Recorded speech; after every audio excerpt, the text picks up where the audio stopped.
बिस्मिल्लाहिर्रहमानिर्रहीम। अस्सलाम वालेकुम नाज़रीन, आप यूट्यूब चैनल देख रहे हैं। मैं इमरान खान हूँ। इस वक्त की जो सबसे बड़ी खबर है वो ये है कि नवाज शरीफ साहब का बेटा बरतानिया में बैंकरप्ट हो गया है, यानी दिवालिया करार दे दिया गया है। मामला क्या है मैं आपको बता देता हूँ, और ये खबर कैसे निकली आपको मैं ये भी बता देता हूँ। क्योंकि इस खबर को छुपाया जा रहा था, बिल्कुल वैसे ही छुपाया जा रहा था जैसे बरतानिया में मियाँ नवाज शरीफ साहब अपनी प्लेटलेस की रिपोर्टें छुपा रहे थे और वो नहीं चाहते थे किसी को पता चले कि उनके प्लेटलेस की इस वक्त क्या सूरत हाल है। वैसे ही वो इस मामले को भी छुपा रहे थे और इसको खुफिया रख रहे थे। नवाज शरीफ का बेटा हसन नवाज, उसके बारे में ये खबर है, और ख़बर ये है कि वो बरतानिया के अंदर दिवालिया हो गया और अब वहाँ पे वो कोई कारोबार नहीं कर सकता, बैंकों से पैसा नहीं ले सकता और वहाँ पे वो कोई नई कंपनी खड़ी नहीं कर सकता।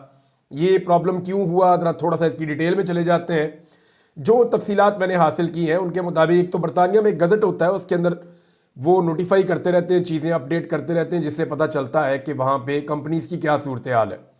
पहले बरतानिया में एक कानून होता था कि अगर कोई कंपनी दिवालिया हो रही है तो सिर्फ वो कंपनी दिवालिया होती थी और उसी का मुकदमा होता था, उसी का नाम आता था। लेकिन अब ये बरतानिया में एक नई प्रैक्टिस है कि अब जो कंपनी है उसके साथ उसके मालिकान को या उसके जो डायरेक्टर्स हैं या जो मेन लोग हैं जो वो कंपनी बना रहे हैं, चला रहे हैं, उनको भी शामिल किया जाता है। तो यहाँ कुछ डॉक्यूमेंट्स आए और बरतानिया का जो सिस्टम है उसके अंदर इसको हाईलाइट किया गया और ये बताया गया। और ये खबर किसी सहाफ़ी ने नहीं निकाली, मैं आपको ये कंफर्म कर दूँ। एक तो मैं आपको ये बता दूँ कि बरतानिया में जितने सहाफ़ी हैं उन सबको शर्म आनी चाहिए, जो एवन फील्ड के बाहर मियाँ नवाज शरीफ साहब की चाकरी करते हैं, जो पाकिस्तान तहरीक इंसाफ के लोग या ओवरसीज़ पाकिस्तानी जो आम शहरी हैं वो भी जब एहतजाज करने के लिए आए तो उनके चेहरों के ऊपर कैमरे फिट कर देते हैं और उनके ऊपर दिन रात तनकीद करते हैं, उनके ऊपर दिन रात अटैक करते हैं।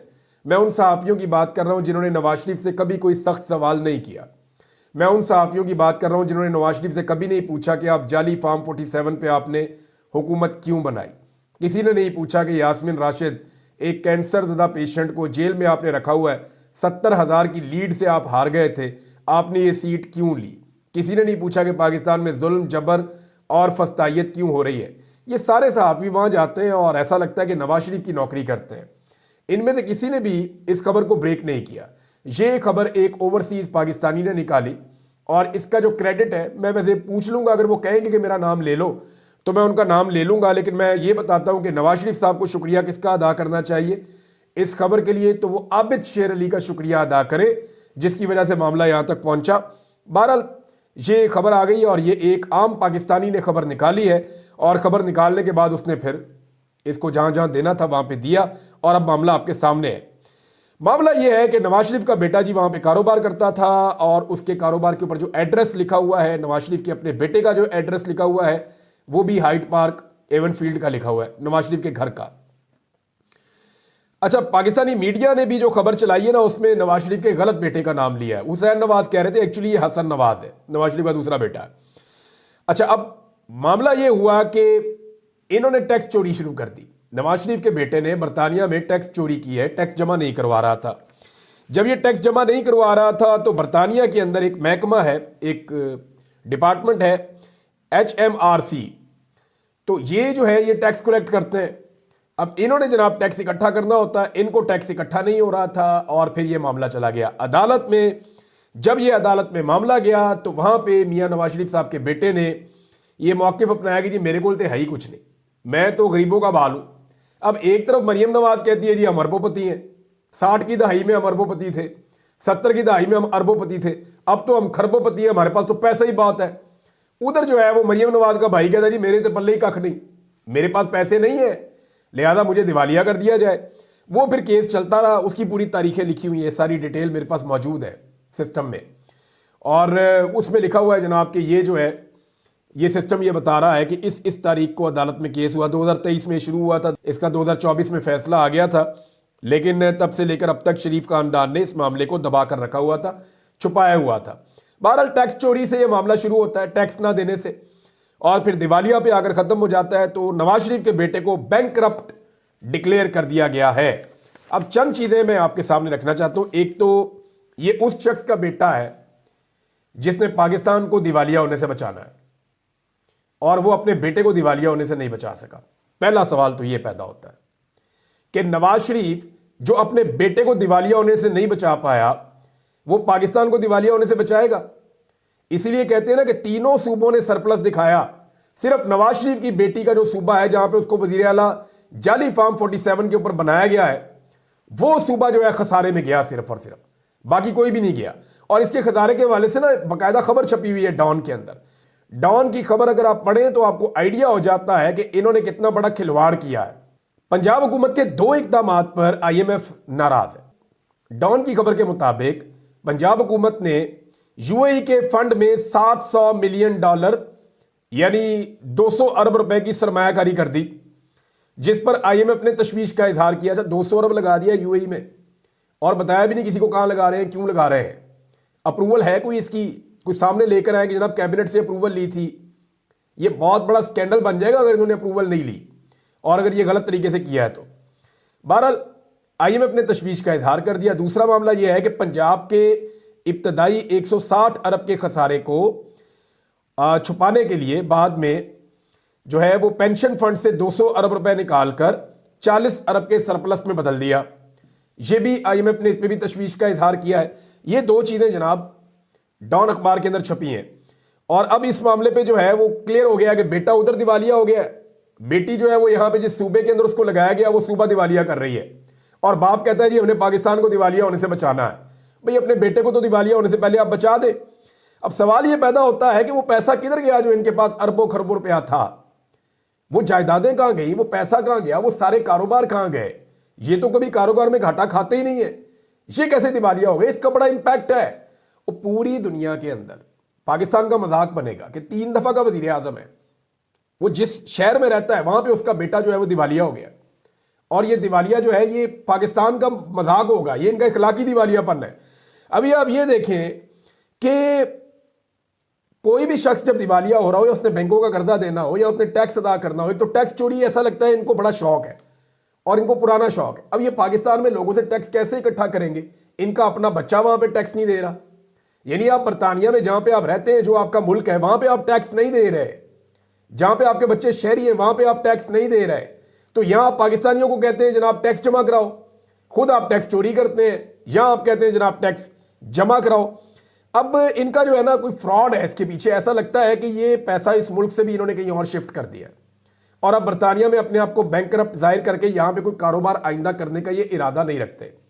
नवाज शरीफ साहब को तो चाहिए था कि अपनी प्रॉपर्टी बेच के या अपने जो अरबों खरबों के असासे हैं उनमें से पैसे निकाल के वो अपने बेटे को देते कि जाओ बेटा अच्छे बच्चों की तरह टैक्स जमा करवाओ, तुम्हें तो अच्छा शहरी बनना है, तुम्हें तो अच्छा इंसान बनना है, हमारी इखलाकियात तो बुलंद होनी चाहिए, हमें तो हाई मॉरल ग्राउंड्स के ऊपर होना चाहिए। लेकिन नवाज शरीफ ने अपने बेटे को पैसे नहीं दिए टैक्स जमा करवाने के, उल्टा उसकी कंपनी जो है वो बैंकरप्ट करवा दी है, बल्कि वो खुद भी बैंकरप्ट हो गया है। कोई गया गुजरा बंदा भी हो ना, तो वो किसी ने बैंक के पैसे देने हो तो वो अपने रिश्तेदार मिलकर मदद कर देते हैं, लेकिन यहां किसी ने नहीं किया। तो जनाब पैसा दे के दिवालिया होने से भी नहीं बचाया, और बिल्कुल वैसे ही छुपाया जैसे प्लेटलेस की तरह छुपाते हैं। और बरतानिया के सहाफ़ियों को मैंने आपको पहले बता दिया कि उनका इसके अंदर कोई रोल नहीं है, उन्होंने इसके अंदर किसी किस्म का कोई किरदार अदा नहीं किया, बल्कि जब ये खबर आ गई सोशल मीडिया पे तो फिर मजबूरन बेचारों ने सबने इस खबर को चलाया, और वो भी अब ऐसा एक बयानिया बना रहे हैं कि किसी तरह इसको डाउन किया जाए। लेकिन अब ये डाउन होगा नहीं। नवाज शरीफ का बेटा दिवालिया हो चुका है और इसके पॉलिटिकल असरात आएंगे, क्योंकि ये पाकिस्तान को दिवालिया होने से नहीं बचा सकते अगर ये खुद अपना कारोबार दिवालिया करवा चुके हैं बरतानिया जैसे मुल्क में जहां लोग मुनाफा कमा रहे हैं। एक तो नाज़रीन आप ये ले लें। दूसरा देखें, एक मामला और उठा हुआ है और लोग उस पर बहुत गुस्से में।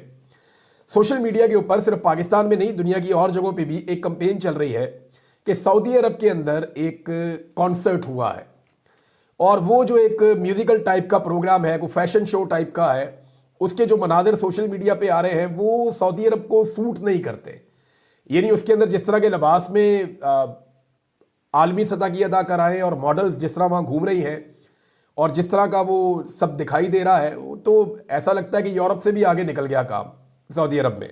ये प्रोग्राम वहाँ पे करवाया गया, लेकिन इसके ऊपर पाकिस्तान की इस्लामी नजरियाती कौंसिल या पाकिस्तान के जो सरकारी मुल्ला हैं वो बिल्कुल खामोश हैं। बल्कि वहाँ पे एक लोगों का एतराज़ ये भी है कि लोग ये कह रहे हैं कि जो स्टेज के ऊपर एक बैकग्राउंड बनाई गई थी वो एक इलेक्ट्रिक डिवाइस के ज़रिए से कोई बनाई है उन्होंने, वो चंद लम्हों के लिए ऐसा लगता है जैसे खाना काबा का मॉडल है, नाउज़ुबिल्लाह। अब उसमें जो है वो ताहिर अशरफी साहब ने आकर स्टेटमेंट दिया कि नहीं जी नहीं, ऐसी कोई बात नहीं है। लेकिन मामला ये है कि अगर सऊदी अरब ने इसकी इंक्वायरी शुरू कर दी या सऊदी अरब ने इसके ऊपर कोई वजाहत जारी कर दी तो फिर ताहिर अशरफी साहब कहाँ पे जाएंगे? अब मेरा ताहिर अशरफी साहब से सवाल ये है कि आप यहाँ पाकिस्तान में इस्लाम के ठेकेदार बने हुए हैं, यहाँ पे आप कहते हैं कि फाशी नहीं होनी चाहिए, वीपीएन बंद कर दो, लोग फहश वेबसाइट्स देखते हैं। वहाँ सऊदी अरब के अंदर जो मुकद्दस तरीन मुकामात हैं वहाँ की जो हुकूमत कर रही है, इसके ऊपर आपने कोई मौक़िफ़ नहीं दिया। तो ताहिर अशरफी साहब आपको इसके ऊपर मौक़िफ़ देना चाहिए और अरबी ज़ुबान में देना चाहिए, जैसे आप अरबी में अक्सर ट्वीट करते हैं, आपको अरबी में ट्वीट करके इसके ऊपर आपको जवाब देना चाहिए। कल सारे उलमा कुछ और कह रहे थे, आज ताहिर अशरफी साहब का अपना ट्वीट मैं देख रहा था सोशल मीडिया के ऊपर, तो मैं हैरान हो जाता हूँ कि ये कैसे कभी ये कहते हैं कभी वो कहते हैं। ऊपर से PMLN ने भी अपने मौलवियों को जो है वो डिसोन कर दिया है, यानी इस्लामी नजरियाती कौंसिल से पहले फतवा दिलवा के उसके बाद डिसोन कर दिया, ये फतवा कोई नहीं, ये गलत है, ये VPN रच के इस्तेमाल करें, जो मर्जी करें, कोई VPN इस्तेमाल करना गैर शरई नहीं है। ये बिला वजह का उन्होंने इस्लामी नजरियाती कौंसिल ने गलत फतवा दे दिया है। अब या तो ये फतवा एस्टेब्लिशमेंट ने दिलवाया नून लीग से पूछे बगैर, या नून लीग ने ये फतवा दिलवाने के बाद अपने ही मौलवियों को डिसोन कर दिया कि जनाब हम इतनी बेइज्जती नहीं करवा सकते, थोड़ी बेइज्जती आप अपनी करवा लें। अच्छा जनाब, अब ये एक चीज़ और है, ब्रिगेडियर असलम गुम्मन साहब, मैंने आपको पहले बताया था कि ब्रिगेडियर असलम गुम्मन साहब का किरदार बड़ा अजीब सा था। कुछ लोग कह रहे थे जी हम गारंटी देते हैं, गुम्मन साहब जो है वो कभी भी नहीं पकड़े गए, गुम्मन साहब कभी कंप्रोमाइज़ नहीं हुए। तो खबर उनके लिए ये है कि अभी एक सहाफ़ी उन्होंने ये खबर जारी की है, उमैर साहब है गालिबन, वो ये बता रहे हैं कि जी पाकिस्तान तहरीक इंसाफ के ब्रिगेडियर असलम गुम्मन साहब एक PIA की फ़्लाइट ली है उन्होंने 747, इससे वो सऊदी अरब रवाना हो गए हैं। अब इस वक्त तो असलम गुम्मन साहब ने अपने हल्के में जाके कंपेन करनी थी, बंदे इकट्ठे करने थे, लोगों से बातचीत करनी थी और बंदे लेकर इस्लामाबाद की तरफ जाना था।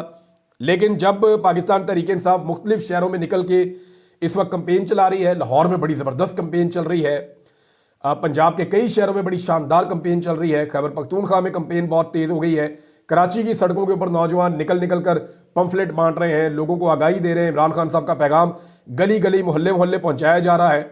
मैं ये जो मोमेंटम देख रहा हूँ और जिस टाइप का मोमेंटम देख रहा हूँ, मुझे ऐसा लगता है कि जो लोगों में 8 फरवरी को जज्बा था, ये उससे भी एक स्टेप आगे लोग गए हैं और बड़ी तेज़ी से इमरान खान साहब का पैगाम गलियों कूचों में, मोहल्लों में, चौराहों में, हर जगह पे पहुंचाया जा रहा है और सब लोगों को गाइड किया जा रहा है कि ये आपके पास एक मौका है इस फस्तायत से जान छुड़ाने का, लिहाजा सारे लोग निकलें। अब ये जो एक सिचुएशन है, इस सिचुएशन से हुकूमत कैसे निपटेगी? क्योंकि लोग अगर बहुत बड़े पैमाने पे निकल आए और पूरे पाकिस्तान में निकल आए तो कोई भी हुकूमत किसी भी सूरत में कंट्रोल नहीं कर पाएगी। ना कोई हुकूमत इतनी ताकतवर है, ना किसी हुकूमत के पास इतनी सलाहियत है कि वो कंट्रोल कर सके। बहरहाल ब्रिगेडियर असलम गुम्मन साहब निकल गए पाकिस्तान से, उनको यहाँ रुक के अभी इस वक्त ये कार्रवाई का हिस्सा बनना चाहिए था। हो सकता है 2-3 दिन में वापस आ जाए, लेकिन ये 2-3 दिन उनको स्पेंड करने चाहिए थे अपने हल्के के अंदर अपने लोगों के साथ, ताकि वो लोगों को इकट्ठा करें। खैबर पख्तूनख्वा ने जो अभी तक हिकमत अमली बनाई, वहाँ से आने वाले काफिलों ने कुछ एरियाज़ और भी हैं जहाँ से वो एंटर होंगे इस्लामाबाद में, लेकिन मोटरवे में जो काफिले आएंगे वो 3-4 रस्तों से आएंगे। एक काफिले को अली अमीन गंडापुर जो है वो उसको लीड करेंगे, एक काफिला वहाँ से अली अमीन के भाई जो हैं वो और शेर अफजल मरबत और दीगर कुछ और लीडर ये DI खान वाली साइड से आएंगे, और कुछ काफिले जो हैं वो मालाकंड वाली साइड से आएंगे और वो उतरेंगे यहाँ से मोटरवे के ऊपर शेर खान इंटरचेंज से, जबकि कुछ काफिले जो हैं वो आएंगे बुरहान इंटरचेंज पे जो हज़ारा से निकलेंगे। तो जहाँ पे रुकावट लगाएगी हुकूमत, वहाँ पे लड़ाई शुरू हो जाएगी और बहुत बड़े पैमाने पे लोग इकट्ठे होकर इस्लामाबाद की जानिब बढ़ेंगे 24 तारीख को, और ये चीज़ें बहुत क्लियर होती चली जा रही हैं। हुकूमत जो है उन्होंने भी अब क्रैकडाउन कुछ शुरू कर दिया है, कुछ लोग जो है वो दोस्ताना गिरफ्तारियां भी दे रहे हैं, उसके कुछ मनाजिर हमने देखे, अभी मैं नाम लेना नहीं चाहता, लेकिन आने वाले दिनों में इन तमाम लोगों के नाम आपको मिलने शुरू हो जाएंगे। अच्छा जी, एक बात और की है और वो की है सुहेल वड़ाइच साहब ने। उन्होंने कहा जी कि फौज को जो है ना वो नून लीग की ज़रूरत उनकी ख़त्म हो गई है, और क्योंकि आईनी तरमीम उन्होंने करवानी थी और उसके बाद उन्होंने वो कानून करवाना था और आर्मी चीफ की एक्सटेंशन भी हो गई है, तो उनकी दिलचस्पी अब ख़त्म हो गई है नून लीग में और अब उन्हें इनसे कोई काम रहा नहीं। पहले वो लाठियाँ लूठियाँ जो चल रही थी, एस्टेब्लिशमेंट चलवा रही थी, लाठियाँ मार रही थी, अब इस वक्त उनको लाठियाँ मारने की ज़रूरत नहीं है लोगों को, क्योंकि नून लीग ने जो करवाना था उनसे वो काम करवा लिया गया है। और अब फ़ौज के हक़ में मज़ीद बयानियाँ नहीं बना रही नून लीग, यानी अपनी सियासी कुव्वत को वो फौज के हक में पंजाब में इस्तेमाल नहीं कर रही। हाँ, सिर्फ ये है कि जो लोग वजारतों में बैठे हुए वो रोड़ा रोड़ा डालते हैं, शोर शुरू मचाते हैं, कुछ लोग बैंड शैंड डालते रहते हैं पाकिस्तान टेलीविजन के ऊपर बैठ के, लेकिन एक्चुअली जो एक बयानिया नून लीग की जमात को बनाना चाहिए वो एस्टेब्लिशमेंट के लिए बयानिया बनाने में अभी तक मुस्लिम लीग नून पूरी तरह से नाकाम है, बल्कि उल्टा एस्टेब्लिशमेंट के खिलाफ बयानिया बनाते हैं। नवाज शरीफ साहब जब बोलते हैं वो जनरल बाजवा को और फैज़ अमीर को ठोक देते हैं, तो वो उल्टा उससे जो है वो फौज को नुकसान होता है। अब जब जो है वो ख्वाजा साद रफीक जो है उन्होंने दोबारा से फौज के खिलाफ कट्टा खोल दिया। अच्छा, ख्वाजा साद रफीक साहब ने जो आप बातें की है ना, ये बातें इससे मैं इत्तफाक इसलिए नहीं करता कि वो ये कह रहे हैं कि मुझे उठाकर ले गए थे जनरल मुशर्रफ के दौर में और मुझे फलां फौजी था, उसने मुझे बांध के बहुत ज़्यादा मारा। तो ख्वाजा साहब आपने ये बातें पहले क्यों नहीं बताई? यानी जिन लोगों को मार पड़ी है मैं उन्हें जानता हूँ। ज़ईम हुसैन कादरी को बहुत मार पड़ी थी, जावेद हाशमी साहब को बहुत मार पड़ी थी। आपको तो ख्वाजा साहब, मेरे पास ऐसे गवाह हैं जिन्होंने आपको परवेज़ इलाही के साथ बैठे हुए देखा, और वो भी नीचे बैठे हुए देखा, और आपका कारोबार भी चल रहा था, आपकी सारी चीज़ें चल रही थी ख्वाजा साद रफीक साहब। अब आप रंगबाजी कर रहे हैं, आप ये कह रहे हैं कि जनाब मैंने बड़ी मार खाई है। मैंने खुद आपको नीला गुंबद पे जब नून लीग एहतजाज कर रही थी तो पुलिस के आने से पहले आपको टेलीफोन आता है, आपका बंदा इशारा आपको करता है और आप निकल जाते हैं, और साथ ही थोड़ी देर बाद पुलिस की रेड हो जाती है। तो ख्वाजा साहब आपने तो मिलजुल के ही किया सारा काम हमेशा परवेज़ मुशर्रफ के दौर में। हाँ, जिन लोगों ने मारे खाई उनको नवाज शरीफ ने फ़ोन किया और कहा कि आप कल को गवर्नर बनेंगे, आप कल को वजीर आला बनेंगे। उनकी बीवियों को टेलीफोन करके नवाज शरीफ ने और शहबाज शरीफ ने कहा, और बाद में उनको MPs भी नहीं बनवाया। मुझे वहीद गुल साहब ने अपने मुंह से कहा था कि जनाब मारे हमने खाई कारकुनों ने, और ओहदे सारे ये ले जाते हैं। तो ख्वाजा साहब अब आप ये बातें पता क्यों कर रहे हैं? ताकि इस वक्त एस्टेब्लिशमेंट जो भी पाकिस्तान तहरीक इंसाफ के साथ कर रही है आप उसको जस्टिफाई कर सकें कि जनाब हमने भी तो मारे खाई हुई हैं। ख्वाजा साहब तुझे कोई नहीं मार खादी। अभी आपने मुझे खुद फ़ोन करके कहा था, और क्या कहा था वो भी मैं बता दूंगा अगर आप चाहेंगे। थोड़ा अर्सा पहले जो आप कह रहे थे कि शरीफ खानदान के बारे में और जो बातें आपने की थी, तो आप लोगों को अब बेवकूफ़ ना बनाएं।